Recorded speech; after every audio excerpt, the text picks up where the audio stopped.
Landlords. Your tenant is causing you all sorts of problems. You want to get rid of them. They're yelling, they're screaming, they're playing music in the middle of the night, it's disrupting other tenants. What do you do? Well, in Ontario, you serve what's called an N5, which is a fancy word for Notice for Interference in Reasonable Enjoyment. In that notice, there are 2 pages. Top page, which gives the date for termination, it's the notice here, and the second page that gives you a description of what the problem is.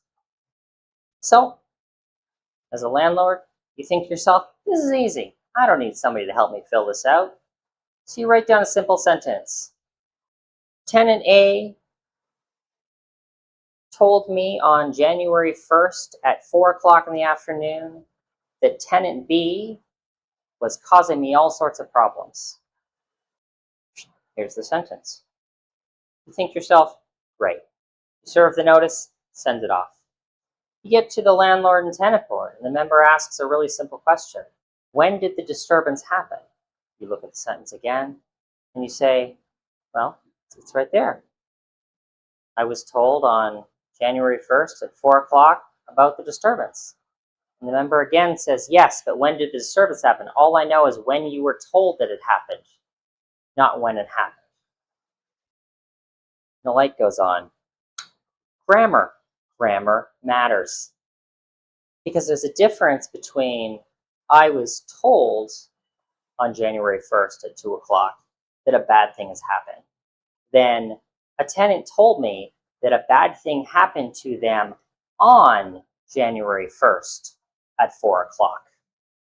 The second example identifies when the bad thing happened. The first example identifies when the landlord was told about a bad thing happening without identifying when the bad thing happened. What's important to understand is that when you are filling out notices, it's not just a simple question of describing it. It's being able to communicate it in a way that will be understood by the tribunal. And sometimes we get stuck in our own heads. We think we know what we're describing, we think we know what's happening, and we leave out details.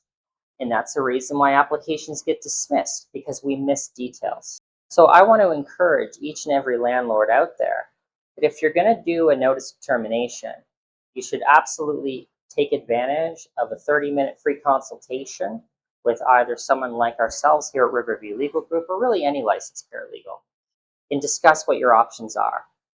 Because even if it's clear in your own mind, that doesn't mean it's going to be clear on the application. And it could take a couple of months or more to get to the landlord and tenant board. And the last thing you want is an application getting dismissed because it looks simple enough. Looks can be deceiving, and it's very important to get great legal advice before moving ahead with a legal process. Again, I'm Sean Harvey here at Riverview Legal Group, a licensed paralegal with the Law Society of Ontario. Please feel free to like, share, and subscribe, and I'm happy to share more information as best I can. Follow along.